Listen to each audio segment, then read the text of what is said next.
ഇതൊക്കെ ബൈക്കിന്റെ അവശിഷ്ടങ്ങള്. നിങ്ങൾ കർത്താവിന് നന്ദി പറയുകയും അവിടുന്ന് അവൻ വലിയവനാണ് എന്ന് പറഞ്ഞു. ഇന്നലെ ഞാൻ ഇവിടുന്ന് വീഡിയോ എടുത്ത് പോയിട്ട് 1 മണിക്കൂർ കഴിഞ്ഞപ്പോഴത്തേനാണ് ഇവിടെ ആക്സിഡന്റ് ഉണ്ടായത്.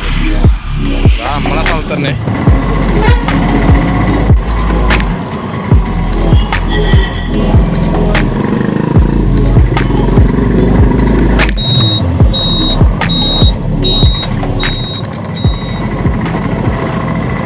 വലിയ ഓട്ടമൊന്നുമില്ലേ ഇന്നിപ്പോ? ഇന്നലത്തെ അതേമാതിരി തന്നെ ഓട്ടം എന്ന് പറഞ്ഞില്ല. അപ്പാ കെട്ടിയാ പഠിക്കണം പോവുക, അല്ല അപ്പൊ എന്ത് ചെയ്യുന്നത്?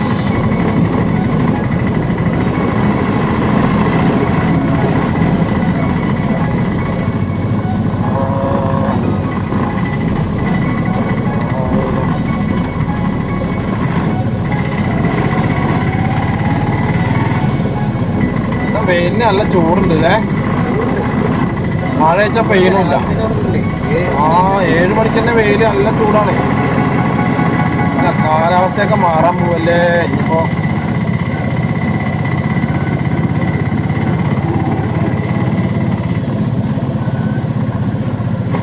നല്ല വെയിലാട്ടോ. വെയില് രാവിലെ തന്നെ നല്ല ചൂടുണ്ട്. നല്ല ചൂട്. 7 മണിക്ക് തന്നെ വെയില് സ്റ്റാർട്ട് ചെയ്തിട്ടുണ്ട്. ഓരോ ദിവസവും സൂര്യൻ പോയി കഴിഞ്ഞാൽ ചന്ദ്രൻ വരും, ചന്ദ്രൻ പോയി കഴിഞ്ഞാൽ സൂര്യൻ വരും. ഇതിൻ്റെ ഇടയിൽ ആരും വരുന്നില്ലല്ലോ, അത് മാത്രമാണ്. തെളിഞ്ഞൊരാകാശാട്ടോ. ചൂട് ആർക്കും കൊള്ളാൻ വയ്യ. പിന്നെ എന്താ പറയുക ചോദിച്ചു കഴിഞ്ഞാൽ, ഇന്നലെ ഒരു സംഭവം ഉണ്ടായി നമ്മുടെ കേരളത്തിൽ. കുമളിയിൽ വെച്ചിട്ട് ഇസ്രയേൽ സ്വദേശികൾ വന്നിട്ട് ഏതൊരാളെ കടയിൽ കയറി സാധനങ്ങൾ വാങ്ങാനുണ്ടപ്പോൾ അവരെ അപമാനിച്ചു വിട്ടു. അല്ല, സ്വന്തം അച്ഛനെയും അമ്മേനെയും കുടുംബത്തിലുള്ള അനിയനെയും പെങ്ങന്മാരെയും ഭാര്യനെയും കാമുകിയൊക്കെ അപമാനിച്ചു വിടുന്ന കേരളമല്ലേ. അപ്പം പിന്നെ ഇതല്ല, ഇതിൻ്റെ അപ്പുറം ഇനി കേരളത്തിൽ നടക്കും. നടക്കണം തന്നെ ഞാനും പറഞ്ഞത്. കേരളം ആദ്യം ഗോഡ്സ് ഓൺ കൺട്രി ആയിരുന്നു, ദൈവത്തിൻ്റെ സ്വന്തം നാട് എന്നുള്ളൊരു പേര് നമുക്കുണ്ടായിരുന്നു. അതൊക്കെ പോയില്ലേ. ഇപ്പോൾ ദൈവത്തിൻ്റെ നാടല്ല, പിശാചിൻ്റെ നാടാണ്, പിശാചുക്കളുടെ നാട്. ശരിക്കും അങ്ങനെയാണ് ക്യാപ്ഷൻ കൊടുക്കേണ്ടത്. ഞാൻ പറയട്ടെ, വിദേശികളായിട്ടുള്ള ആൾക്കാർ കേരളത്തിലേക്ക് വരികയേ ചെയ്യരുത്. ഇത് വിദേശികൾക്ക് നിങ്ങൾ അയച്ചു കൊടുക്കണം. അതിപ്പോൾ ഇംഗ്ലീഷിൽ എങ്ങനെ പറയാൻ എനിക്കറിയില്ല. അല്ല, ഈ യൂട്യൂബിൽ ആട്ടോ ട്രാൻസ്ലേറ്റ് ഉണ്ടല്ലോ, അത് കണ്ടാൽ അവർക്ക് കേട്ടാൽ അവർക്ക് മനസ്സിലാവുമല്ലോ. വിദേശികളോട് പറയേണ്ട കാര്യം തന്നെയാണ്. കാരണം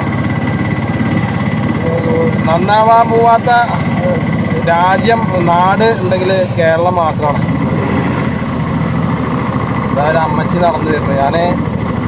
ആ അമ്മച്ചിയുടെ പ്രായമൊക്കെ ഉണ്ടാവും. അമ്മച്ചിക്ക് ഏകദേശം 100 വയസ്സുണ്ടാവും എന്ന് തോന്നുന്നു. 99 എന്തായാലും ഉണ്ടാവും. അത്രയും വർഷമൊക്കെ നമ്മൾ ജീവിച്ചിരിക്കുമോ? അവരൊക്കെ എന്താ പറയുക, മഹാത്മാഗാന്ധിയുടെ സമയത്ത് ജനിച്ച ആൾക്കാരെ തോന്നുന്നുണ്ട്.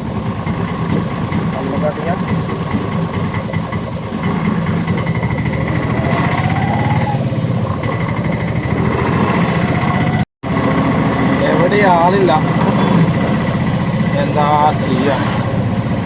ഇന്നലെ ഇതേപോലെ തന്നെയൊന്നും ആളില്ല. ആൾക്കാരുണ്ടെങ്കിലല്ലേ എല്ലാവർക്കും സന്തോഷമാവുള്ളൂ.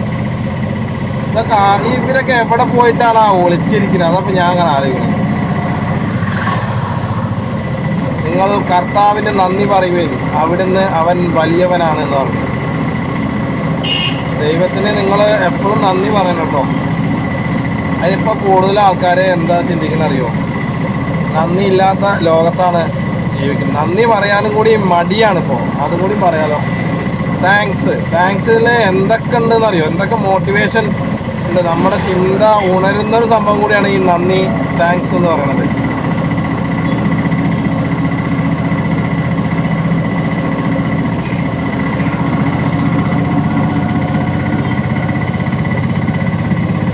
ഒക്കെ ശരിയാവും. ഇത് ശരിക്കും ഈ പാലൊക്കെ ഒന്ന് പെയിന്റ് ചെയ്ത് വെച്ചാൽ നല്ല രസം ഉണ്ടാവും കാണാം. ആർക്കതിന് സമയമല്ലേ?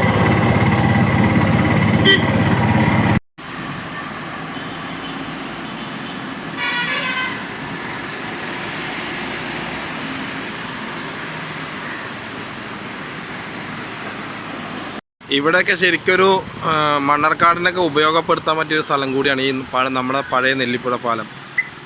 അതെന്താ വെച്ച് കഴിഞ്ഞാൽ വേണമെങ്കിൽ ഫുഡ് സ്ട്രീറ്റ് ഉണ്ടാക്കാം, അല്ലെങ്കിൽ എന്തെങ്കിലും ബിസിനസ് എൻ്റർടൈൻമെൻറ്റ് ആയിട്ട് ഒരുപാട് കാര്യങ്ങൾ ഇതിൽ ചെയ്യാണ്ട്.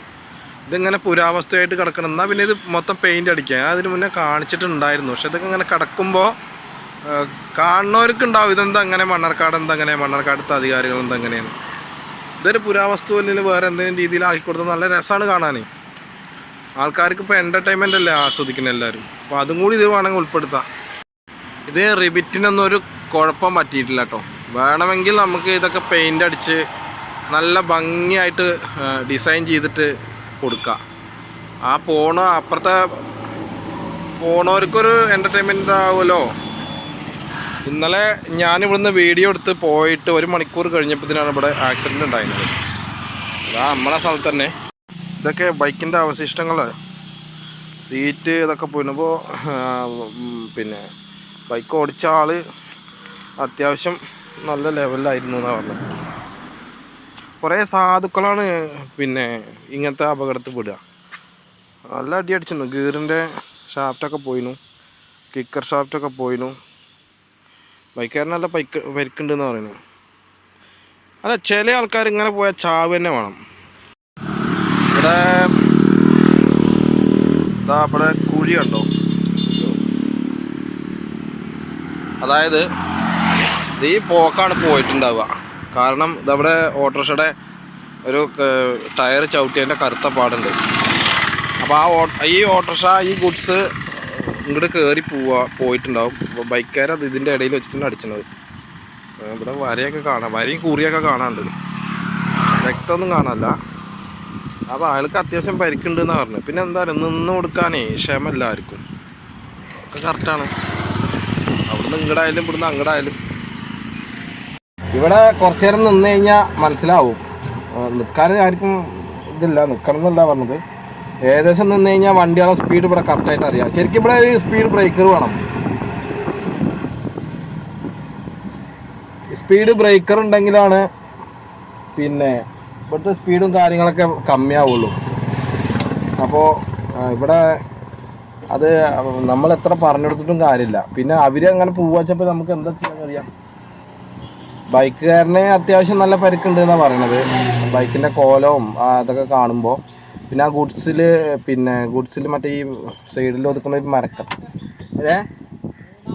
മൂന്നാമത്തെ ശേഷം ഇനി മൂന്നാമത്തേം പോയാലാണ് ഒക്കെ ഏകദേശം ഒരു നടപടി ഉണ്ടാവുള്ളൂ. ശരിക്കും ഇവിടെ ഈ സ്പീഡിൻ്റെ ബ്രേക്കർ വെക്കണം, എന്നാലേ കറക്റ്റായിട്ട്. അതെന്തായാലും അല്ലെങ്കിൽ ഇവിടെ ലൈറ്റ് സൗകര്യമില്ലേ. കാരണം ഈ ഇതിൻ്റെ ലൈറ്റൊന്നും കാണാനല്ല. ദൂരം നിന്ന് വരുമ്പോൾ ഒരു റിഫ്ലക്റ്റ് ആയിട്ട് കിട്ടണ്ടേ, അതുമില്ല. അത് അടുത്തെത്തി കഴിഞ്ഞാൽ ഇത് കാണുള്ളൂ. അത് ഒന്നും കൂടി കനത്തിൽ വെക്കേണ്ടി വരും, അല്ലെങ്കിൽ 2 വേറെ കൊണ്ടുവരേണ്ടി വരും. അല്ല ഇപ്പം ഞാൻ അടുത്തതൊന്ന് പോവും.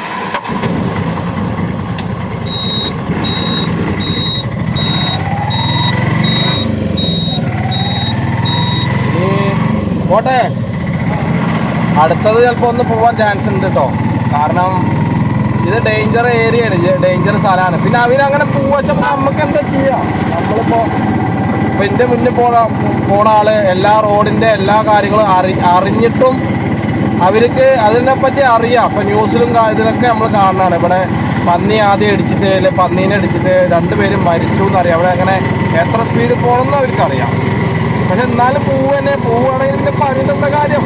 അയ്യോ, പിന്നെ വണ്ടികളെ വരവൊക്കെ ഇപ്പം അറിയാലോ, തലങ്ങും വിലങ്ങുമാണ്.